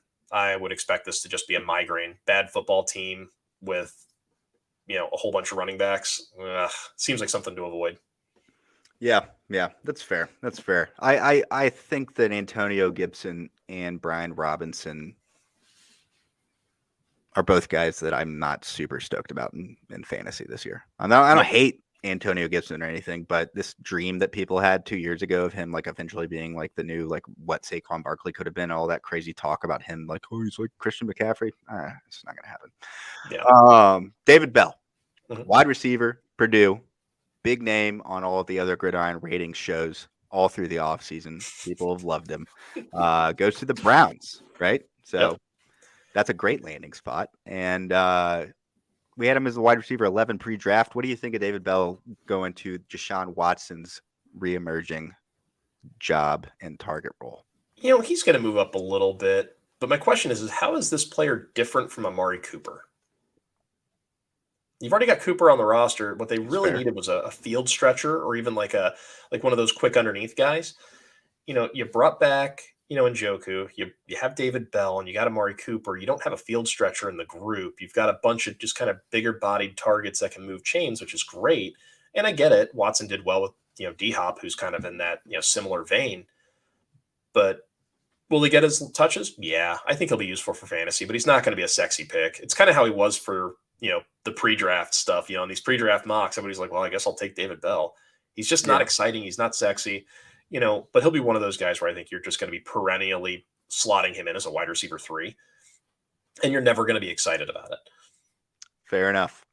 All right, let's move on to Jeremy Ruckert. Now, this is another guy, tight end wise, super interesting. I know we talked about a couple other guys earlier, but went to the Jets. Jets have had a good draft. They continue to make good picks. He's a solid tight end prospect. I know that they've got 2 other guys that they signed this offseason over there, so it's a little crowded, but we had him as the tight end 7. I'd imagine he's probably moving up. Yeah, he's going to move up, and this is a guy where you're going to taxi him regardless. The thing with Ruckert, and the big knock on him, is his lack of productivity. But we have to remember that it's hard to get targets and get productivity when you've got Olave on one side, you've got Garrett Wilson on the other side, and then, by the way, you've also got, Jackson Najiba, and you've got Harrison, the other 2 wide receivers that are going to be first-rounders probably next year and the year after. There's no target volume left for this guy, and it's not that he can't do it. He's a more than capable blocker and receiver, 3-down tight end, no reason to come off the field. My thought is they took him here so that they can groom him for a couple of seasons. And then once they can basically blow out CJ Uzama, get his contract off the books, Ruckert will become the steadfast tight end for the Jets for the next 8 years after that. Fair enough. Channing Tindall, next pick 38, linebacker, Georgia, went to the Dolphins. Now, this is a guy that a lot of people who have been looking at linebacker draft boards have kind of forgotten about because of the other 2 names from Georgia ahead of him. What are you making a face about? The Chargers just picked Isaiah Spiller. Ooh. Yeah, just kind of shocked me there. And Zamir White had gone to the Raiders a little bit ago. But we'll talk about that more tomorrow. RIP my Dynasty team. Yeah. So Channing Tindall, another Georgia player. This is a rotational linebacker at Georgia. Like, he probably starts anywhere else. Incredible measurables, like, just a great player. We just didn't get to see him enough because of everybody else that was playing there. Dolphins take him. I feel like, he could step in and play probably pretty quickly. If this guy's playing at Alabama, if this guy's playing at Clemson, he could be a first-round pick. Just because he would have had more productivity, more chance to produce. So, I mean, the skills are there. He's quick to the ball. He has good foot fire. I actually think he's a better overall linebacker than Quay Walker, personally. Yeah, I would agree with that. I was going to say that he is like, immediately when they took him, I just made a mental note. It was like, trade into the draft in round 3 in your rookie drafts and pick him up. I think that he is going to slide under the radar a decent amount this offseason. This could be like a real Fred Warner type pick, and I expect him to move from linebacker, buried on our draft guide to, moving up pretty high, especially with where some of the landing spots fell. I wouldn't be surprised to see him get into that top 6 or 7 spot, because it'll be him and Jerome Baker that are going to be probably the 2 big tackling machines there. So Tindall could see some considerable snaps out of the gate. Yep. Love him. All right. Last couple here. Leo Chanal, linebacker, Wisconsin, pick 39 to the Chiefs. I initially was like, hold on, why'd they do that? And then I remembered that both of their starting linebackers kind of play on the outside right now. So I think it's good. What do you think about him for like IDP wise, though? I mean, he's going to have opportunities. He's not sexy. It's the thing with this guy, good player. Again, this is a better NFL pick than fantasy pick. He can do a little bit of everything. He's an instinctual player who has some athleticism, but he's not going to wow you. I don't know that he's that different from the guys they've drafted the last few years, and Willie Gay, Nick Bolton, some of those guys. Just another solid football player. And that's what Andy Reid loves, and you can see it in this draft, right? You get McDuffie, you get Chanal, you're going after these guys. They're all just really good football players. I don't see anybody that's going to stand out and be the superstar that's going to put up a huge stat line that's going to help you for fantasy. You're going to take Chanal and you're going to probably have him plugged in as a linebacker 4 for a while. He's just always going to have a lot of potential, and he needs a lot of help to kind of get some of those stats and get there. Agreed. I think that he's interesting, but he's more of a dart throw in IDP leagues. Finally, Danny Gray, final pick of the 3rd round, at least for what we're covering here, goes to the 49ers. And I will just say a couple things real quick. I like him. He's one of my favorite sleepers in the class. We had him super low on our draft boards. He's actually a guy that we didn't even have on the draft board. And I think that was a mistake. He really 1 year of true production, took over the role this year in SMU, but super fluid athlete, 4.3 speed, and people are going to think he's going to San Francisco just to be the field stretcher. But he can work all 3 levels of the defense. He has really good route running, and I think he's a very agile, like solid athlete. He just needs to bulk up a little bit more, get a little stronger, and work on some focus drops. But I love like his potential in Kyle Shanahan's scheme and moving forward, especially if they end up moving on from Debo at some point. I haven't watched this guy nearly enough, so I haven't turned on really at least any offensive SMU games where I'm sitting here trying to break him down. So I don't have a whole lot to add outside of what I witnessed last night on draft coverage. And my only concern with when we go after these guys, I feel like they get overdrafted because of 4.3 speed. That's the thing that concerns me. And I'm like, okay, well, I need to go back and reevaluate this player. But I mean, I just have to go on kind of what you're saying for right now, because this wide receiver group is so deep and there's so many players in it that for fantasy, it's hard for me to get excited about anybody going to San Francisco when you've got Debo, Kittle, Mitchell, Ayuk, all of those guys off the top. And Juwan Jennings, made a name for himself last year, and you're going to have a rookie trigger man and Trey Lance. The 49ers are going to be really tough to project after that top group there.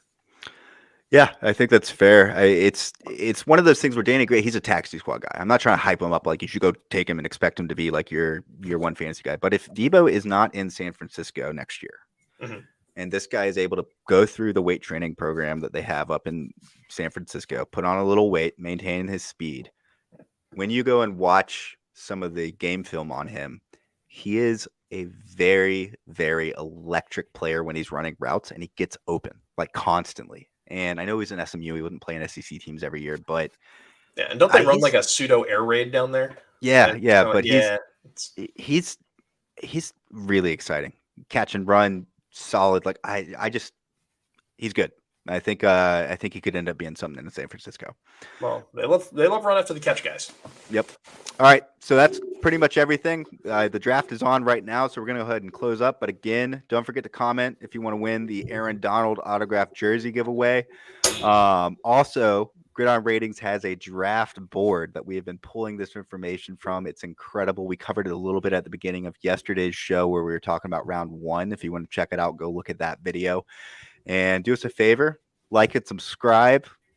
This is Gridiron Ratings official YouTube channel where we cover everything. We got 4 other main shows that we put up every week: IDP, Dynasty. This is the Chop Shop where we cover kind of all of it. Jeff, do you have anything to add before we hop out? You know, if you guys are getting ready to hop into your Dynasty drafts and you want something to just kind of refer to as your own, like, scouting guide, go pick up the draft guide. It's the best $15 you're going to spend all off season. It covers a ton of players, 145 pages worth of analysis. Offense and IDP covers all of it. We give you the pros, the cons, the intangibles, what they do well, what they don't do well, a little bit of overview, how to deploy the player on your roster, the whole shooting match. Pick it up. We'd love your feedback on it. For $15, it's going to be really, the best way to secure your championship. Yeah, you know what? Here, let me just do this real quick. I'm going to share just this window so we don't get all I can't even do it. Can't do it. And the joke yesterday was, I've spent so much time on it that my wife's going to divorce me. Well, every $15 you spend will help me pay for my divorce attorney. Ridiculous. Here's a little sneak peek. This is the PDF that I've just been looking at. Mm-hmm. Breakdown of how to use it. Got all these little notes on where we projected them, just and how they should shake up in the 1 QB leagues. This is pre-draft, right? So these numbers don't even mean anything. Don't screenshot this and go think you've got an edge. These numbers are going to change a lot. Yeah. But if you go swing down, here's Kenny Pickett, right? Every single player that we have in this board, it's over 145 pages, has a full breakdown and analysis where you can see our discussion on what we think about him. Overview-wise, you've got his actual metrics, some pros, cons, full assessment there, and then also advice on what to do with the player, how to compare them to other players that you're familiar with that have already played in the NFL. And we'll be adding in a lot more work here on now that they've landed in the spots where they're going in the draft, kind of what to think now that we know how things are going to shake up moving forward for each of these rookies.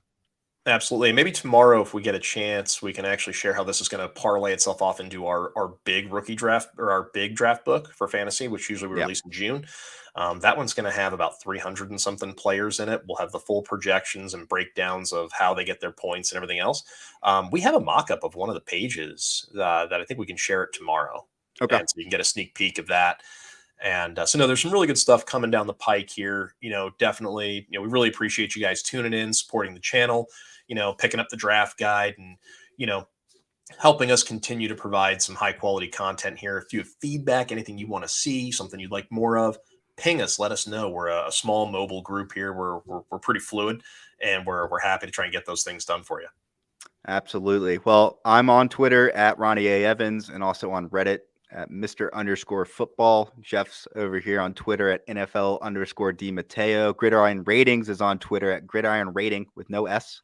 Yep. And again, subscribe, share this with your buddies, unless you play fantasy football with them, and then make them pay you first, then share it, then use that money to buy the draft guide. All right.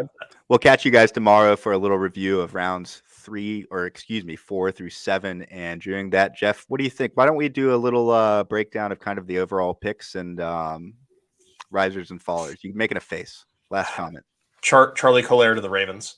Ooh, interesting. Another tight end there.